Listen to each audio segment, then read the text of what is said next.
This is one of the most incredible things I've ever pulled out of a bull's foot, and in this video we revisit this huge Charlie bull to see how he's doing now. And I won't let it rush when I see you dance, and the moment comes when I fall and time goes slow.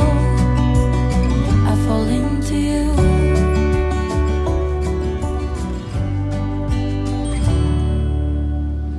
Okay, so we've been having some problems.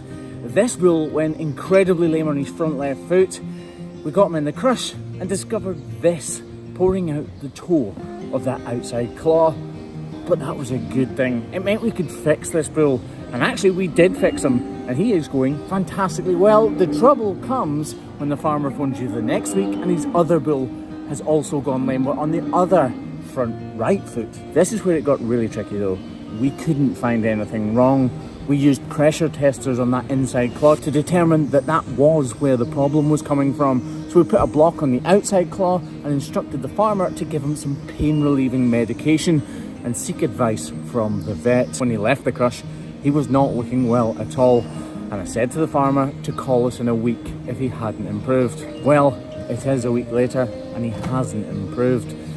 So we're going to attempt to find the problem once and for all. The only trouble is, the weather's not fantastic. It's cases like this one where everybody needs to work together as a team. The people on the farm, the hoof trimmers and the vets involved in hoof care are there for the care of the cows. And sometimes they need to work together to eventually come up with a solution. We are really struggling with this bull, and I'm hoping that now he's in the crush, we can find something obvious.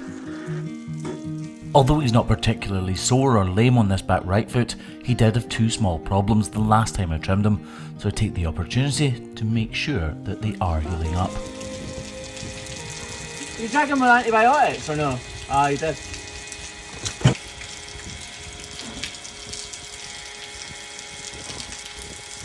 Really hot. Excessive heat within a cow's hoof horn, or a bull's hoof horn in this case, is a real sign that there could be infection within the hoof capsule. It's not a call for me to make though, that is one for the farmer and the vet to decide. I'm here purely in a hoof trimmer's capacity, which limits what I can and cannot do.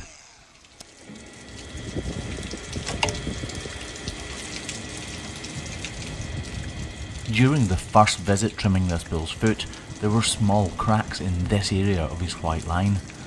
They didn't come to anything then, but I'm hoping the antibiotics that this bull has been receiving will have separated the sole now, and I find something obvious.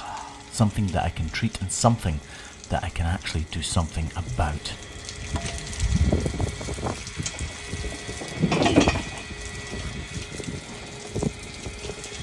I feel with my hands and look with my eyes if there's any signs of foul in the foot in his interdigital space.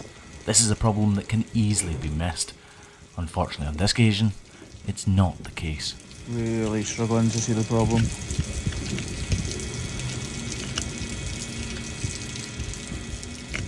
To be completely honest, I'm beginning to clutch at straws. There's a tiny crack in the toe area of his foot. I don't think it is anything, but I've been wrong in the past.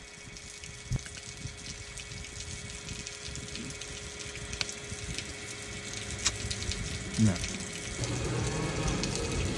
A lot of times you jag them and then what happens is they start to heal, so they end up with a double sole and other stuff just goes at the bottom of it. And I was hoping that's what would happen here. Because I mean, you had a full bottle of pharmacy just over 3 days. So like, Aye. I think he's going slightly better, but only because he's got that on, not because it's fixed in him. He was jumping a bit when he's not now. There's a possibility the problem is under the block, but I have my doubts. Tiny bit of me is tempted to take that off, but I think he's walking slightly better with it on. Do you think he's going better with the block on or not? That's what I mean, like a tiny bit. but that could be that I don't think removing this block will make a difference, and I don't think it'll reveal any problems, but I am willing to try. fine with being wrong if it means you get fixed. Try to get it off without taking too much hoof horn away isn't easy.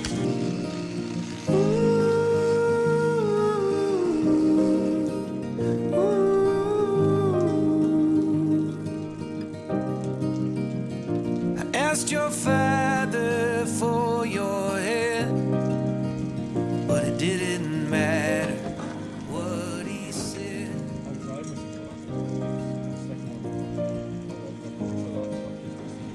It's not majorly. He's not reacting the same as he did the last time either. As you can tell, we're a little bit stumped with this one, and as we let him out of the crush, I'm not sure removing the block was the right decision. Okay, so we were here just to trim that Charlie bull and he managed to sneak another one in. Usually when somebody tells me their animal has probably stood on a nail, I always just agree with them politely and just assume that that's not the case. In this case it is definitely the case. Look at that. The bone is directly above that nail, and in cases like this, you assume it's only the tip of the nail because it couldn't possibly go right the way through the bone. Oh, how wrong you can be.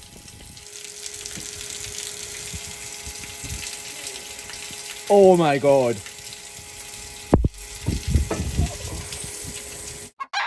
I swear to God that was going to be the end of a nail.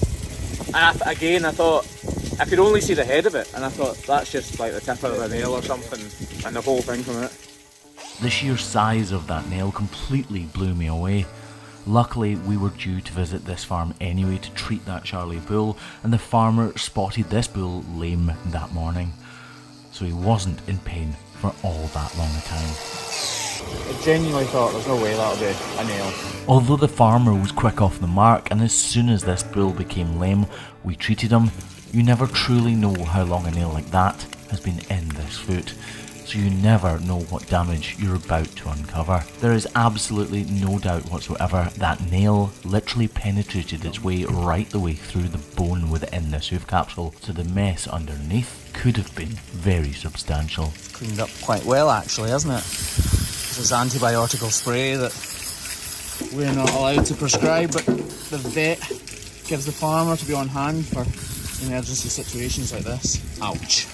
Well, that was far more eventful than I thought it was going to be. We're actually going to get that other bull back in because he was walking slightly better with a block on, so we might as well get him back in. And it is kind of endless and frustrating, but I'd much rather put a block back on him and have him walking better while we're here.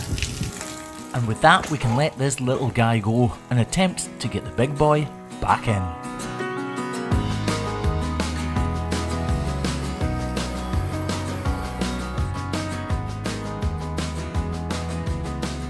You win some, you lose some.